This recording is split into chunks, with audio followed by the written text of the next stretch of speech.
Dalam nama Bapa dan Putra dan Roh Kudus. Amin.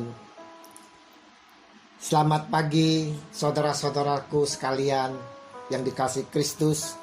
Berjumpa lagi dengan saya pada perenungan hari ini, hari Minggu tanggal 24 Mei 2020. Bacaan liturgi hari ini, bacaan pertama Kisah Para Rasul 1 ayat 12 sampai dengan 14.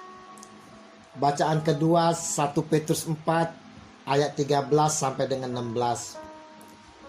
Dan Injil Yohanes 17 ayat 1 sampai dengan 11a. Sebelum Yesus meninggalkan para murid dan kita semua untuk naik ke sorga, kita semua mendapat pesan khusus secara langsung dari Yesus. Pesan Yesus, karena itu pergilah, jadikanlah semua bangsa muridku dan baptislah mereka dalam nama Bapa dan Anak dan Roh Kudus.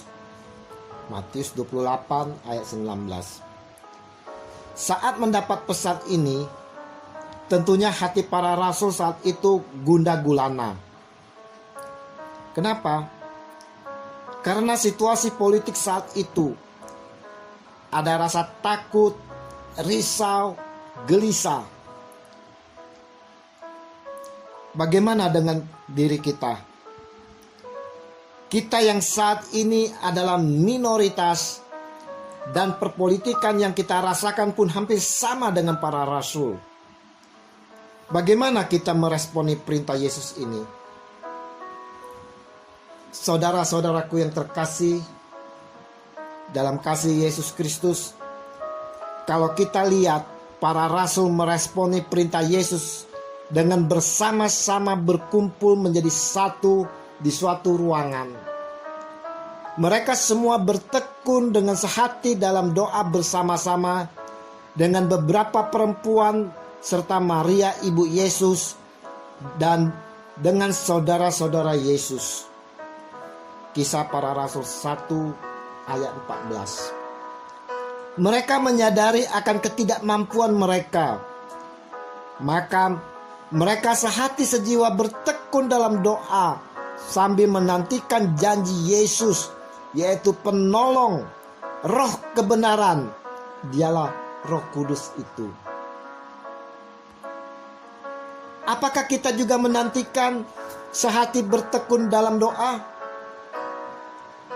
Atau kita sendiri menganggapi diri kita mampu? Saudara-saudaraku yang terkasih,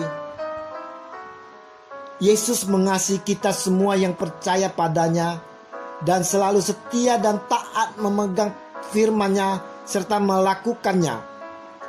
Dia berjanji akan memberi penolong bagi kita semua. Bukan itu saja, bahkan dia berdoa bagi para murid-muridnya, bagi kita semua. Injil hari ini, Yesus berdoa,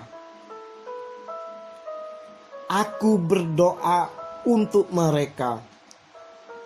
Bukan untuk dunia aku berdoa, tetapi untuk mereka yang telah Engkau berikan kepadaku, sebab mereka adalah milikku." Yohanes 17 ayat 9.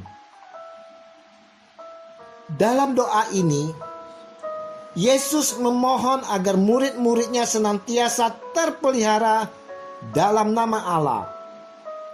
Mereka adalah milik Bapa.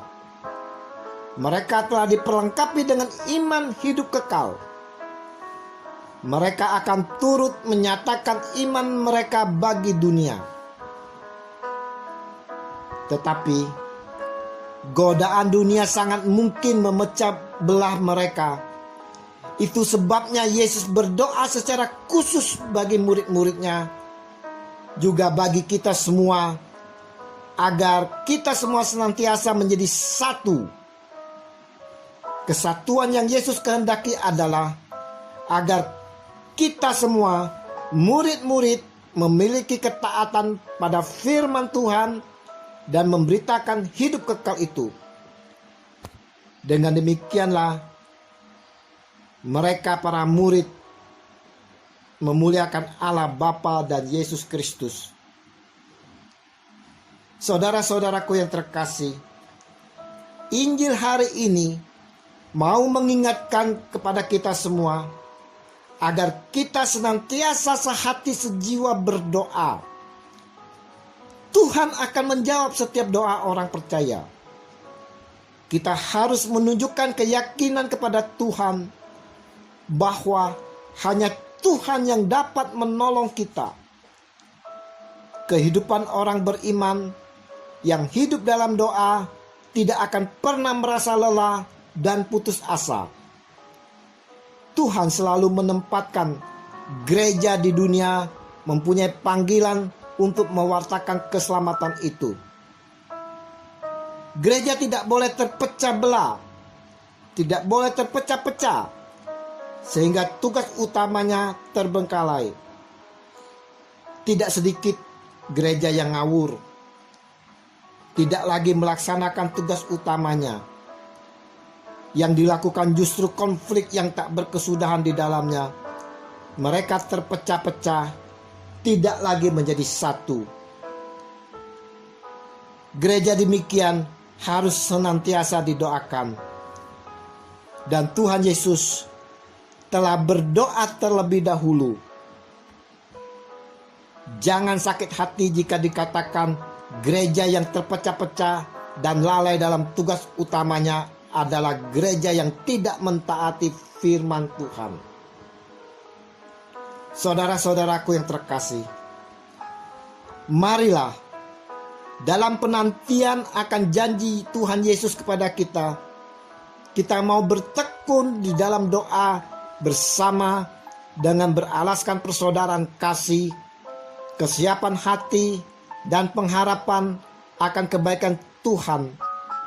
Sehingga masukilah doa dengan sukacita, serta berdoalah terus, karena pergumulan hidup di dunia ini semakin berat. Roh yang dijanjikan Yesus akan membimbing, menuntun kita semua. Rindukanlah akan kehadiran Roh Kudus itu. Rindukanlah dengan merendahkan hati dan membuka hati, kita mau selalu diurapi oleh Roh Kudus. Mari, dengan penuh kerinduan, kita siap menantikan akan janji Tuhan Yesus. Ya Tuhan Yesus Kristus, betapa besar kasih-Mu kepada kami. Engkau masih memperhatikan kami sebelum Engkau terangkat ke sorga dengan mendoakan kami semua. Kami rindu akan janji-Mu ya Tuhan. Kami menantikan senantiasa janji-Mu itu, penolong, penghibur, yaitu Roh Kudus. Biarlah kami senantiasa boleh dikuasai oleh Roh Kudus di dalam setiap kehidupan kami. Demi Kristus, Tuhan pengantara kami, kini dan sepanjang segala masa. Amin. Dalam nama Bapa, Putra, dan Roh Kudus. Amin. Selamat berhari Minggu. Mari kita persiapkan diri bersama keluarga untuk mengikuti perayaan Ekaristi secara live streaming. Dan tetap di rumah. Semangat berdoa dan terimalah perutusan karena kita diutus. Amin.